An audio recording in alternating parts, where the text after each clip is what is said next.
किसी भी बिजनेसमैन या उद्योगपति के लिए उसकी ज़िंदगी में सबसे ज़्यादा अगर कोई चीज़ मायने रखती है तो वो है उसका बिजनेस और उसका प्रॉफिट।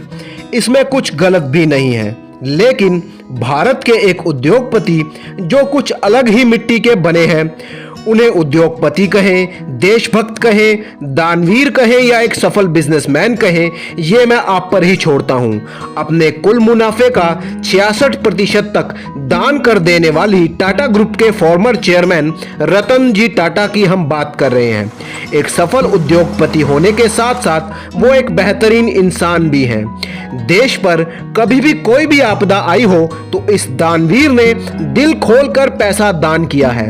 अभी हाल ही में कोरोना वायरस जैसी महामारी के समय भी इन्होंने 1500 करोड़ रुपए भारत सरकार को दान किए हैं। ईयर 2000 में इन्हें पद्म भूषण प्राप्त हुआ और ईयर 2008 में इन्हें पद्म विभूषण भी मिल चुका है। रतन जी टाटा जमशेद जी टाटा के पोते हैं। जमशेद जी जिन्होंने भारत में टाटा ग्रुप की नींव रखी थी। रतन जी का जन्म एक पारसी परिवार में 28 दिसंबर ईयर 1937 को बॉम्बे में हुआ था। जब वो 10 साल की उम्र के हुए तो उनके पिता नवल टाटा और मां सोनू टाटा ने तलाक ले लिया। इस छोटी उम्र में माँ बाप का अलग होना रतन जी के लिए एक बड़ा सदमा था। तब उनकी दादी ने ही आगे चलकर रतन जी की परवरिश की। अपनी शुरुआती पढ़ाई भारत में करने के बाद वो ईयर 1955 में अपनी ग्रेजुएशन पूरी करने के लिए न्यूयॉर्क सिटी अमेरिका गए। अमेरिका से आकर उन्होंने भारत में टाटा ग्रुप की कई अलग अलग कंपनियों में काम किया। ईयर 1975 में वो मैनेजमेंट की पढ़ाई करने के लिए एक बार फिर से अमेरिका गए। ईयर 1991 में उन्हें टाटा ग्रुप का चेयरमैन बना दिया गया।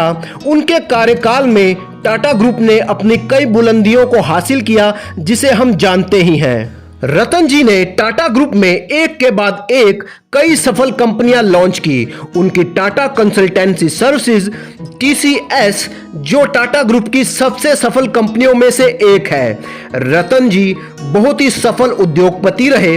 उनके कार्यकाल में टाटा ग्रुप का रेवेन्यू 40 गुना तक बढ़ गया और इसके साथ ही टाटा ग्रुप का प्रॉफिट उन्होंने 50 गुना तक बढ़ाने में सफलता हासिल की। ये उनकी बिजनेस स्ट्रेटजीज की ही सफलता थी कि टाटा ग्रुप आज एक भारतीय मल्टीनेशनल ब्रांड बन चुका है, जिसकी 100 से भी ज्यादा देशों में बिजनेस फैला हुआ है। ईयर 1998 में रतन टाटा जी ने भारतीय कार बाजार में अपनी टाटा इंडिका कार लॉन्च की, जो उनका एक ड्रीम प्रोजेक्ट था। टाटा की इंडिका कार को मार्केट में अच्छा रिस्पॉन्स नहीं मिला और यह कार टाटा के लिए एक घाटे का सौदा साबित हो रही थी। रतन जी टाटा ने अपने दूसरे सहयोगियों की सलाह पर टाटा की इस कार कंपनी को बेचने का मन बना लिया। अमेरिका की ऑटोमोबाइल कंपनी फोर्ड टाटा की इस कार कंपनी को खरीदने में इंटरेस्टेड थी। इस डील को पक्का करने के लिए रतन जी टाटा अपनी पूरी टीम के साथ फोर्ड कंपनी के मुख्यालय अमेरिका के लिए रवाना हो गए। रतन जी टाटा जब फोर्ड के हेड ऑफिस में पहुंचे तो उन्होंने इंडिका कार कंपनी को बेचने के लिए फोर्ड कंपनी के मालिक बिल फोर्ड से मीटिंग शुरू की। 3 घंटे तक मीटिंग चली और इसके बाद भी कई मीटिंगों का दौर चलता रहा। इन सभी मीटिंग्स के दौरान फोर्ड कंपनी के अधिकारियों और उनके मालिक का रवैया बिल्कुल भी अच्छा नहीं रहा। बिल फोर्ड ने रतन टाटा जी को यह तक कह दिया कि अगर आपको कार के बिजनेस की समझ ही नहीं थी तो आपने इतना पैसा इस बिजनेस में क्यों लगाया, और यह भी कहा कि हम आपकी कार कंपनी को खरीदकर आप पर एक एहसान ही कर रहे हैं। ये बात सुनकर रतन टाटा जी ने बहुत ही अपमानित महसूस किया और वो डील को बीच में ही छोड़कर अपने होटल वापस आ गए। रातों रात उन्होंने भारत के लिए अपनी फ्लाइट पकड़ ली, लेकिन इस सफर के दौरान भी वो अपने अपमान को नहीं भुला पा रहे थे। भारत वापस आकर उन्होंने इंडिका कार कंपनी पर दिन रात काम करना शुरू कर दिया। अपनी नए से नई बिजनेस स्ट्रेटजी लगाई, जिसका नतीजा ये रहा कि इंडिका एक बार फिर से भारतीय बाजार में अच्छी रफ्तार के साथ बढ़ने लगी और एक मुनाफा देने वाली कार कंपनी साबित हुई।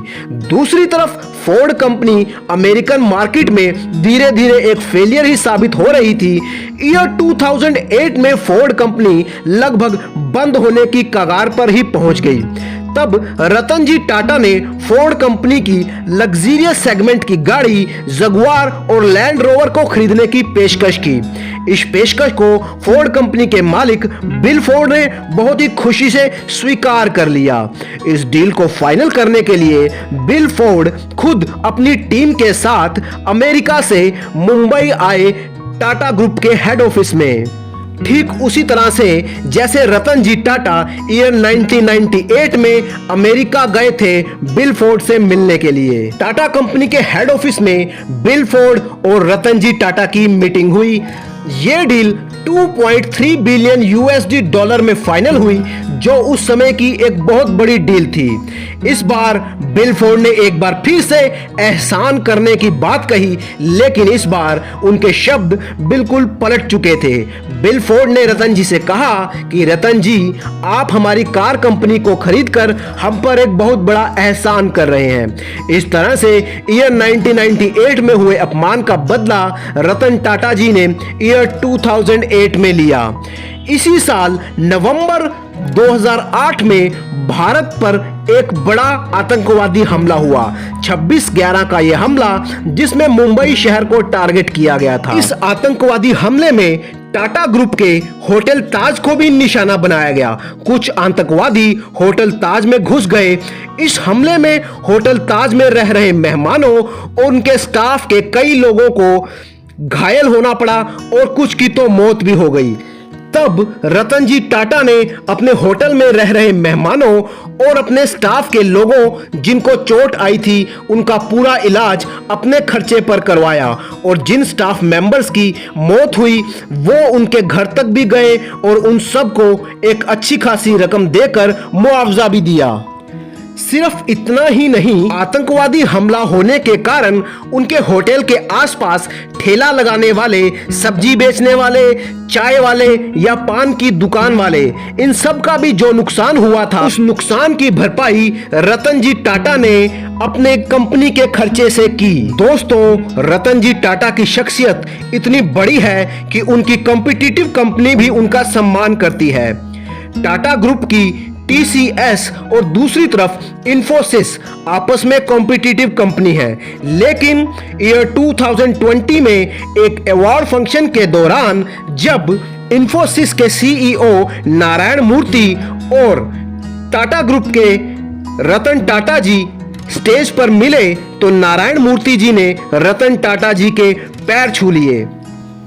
इतना बड़ा सम्मान सिर्फ रतन टाटा जी जैसी शख्सियत को ही मिल सकता है। फ्रेंड्स, रतन जी टाटा ने, जैसा कि आप जानते ही हैं, शादी नहीं की, लेकिन ऐसा नहीं है कि कभी उन्होंने शादी के लिए अपना मन नहीं बनाया।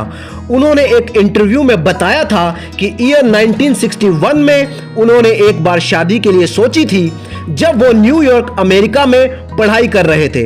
पढ़ाई के दौरान उन्हें एक लड़की से प्रेम हो गया जिससे वो शादी भी करना चाहते थे। इसी दौरान उनकी दादी की तबीयत खराब हो गई, इसलिए उन्हें भारत वापस अपनी दादी के पास आना पड़ा। भारत आकर उन्होंने अपनी प्रेमिका को फोन किया और भारत आने के लिए कहा ताकि वो दोनों शादी कर सकें, लेकिन उनकी प्रेमिका भारत नहीं आई क्योंकि ईयर 1962 में भारत चीन युद्ध शुरू हो चुका था। उनकी प्रेमिका ने अमेरिका में ही किसी और से शादी कर ली। तब रतन जी टाटा ने इसके बाद कभी भी शादी का मन नहीं बनाया। आज टाटा ग्रुप के कई चैरिटेबल ट्रस्ट हैं जिनके चेयरमैन रतन जी टाटा खुद हैं। वो आज भी समाज और देश के लिए कई चैरिटेबल काम कर रहे हैं, जिसमें कई हॉस्पिटल्स बनवाना, एजुकेशनल इंस्टीट्यूट चलाना शामिल है। आज रतन जी टाटा को सारा देश एक सम्मान की नजर से देखता है आगे भी रतन जी समाज और देश की इसी तरह से सेवा करते रहेंगे। दोस्तों, इसी तरह की इंस्पिरेशनल बायोग्राफीज और नॉलेजेबल वीडियोस देखने के लिए चैनल को सब्सक्राइब कीजिए और इस वीडियो को लाइक कीजिए। हमें कमेंट में जरूर बताएं कि आपको यह वीडियो कैसा लगा। Thank you for watching.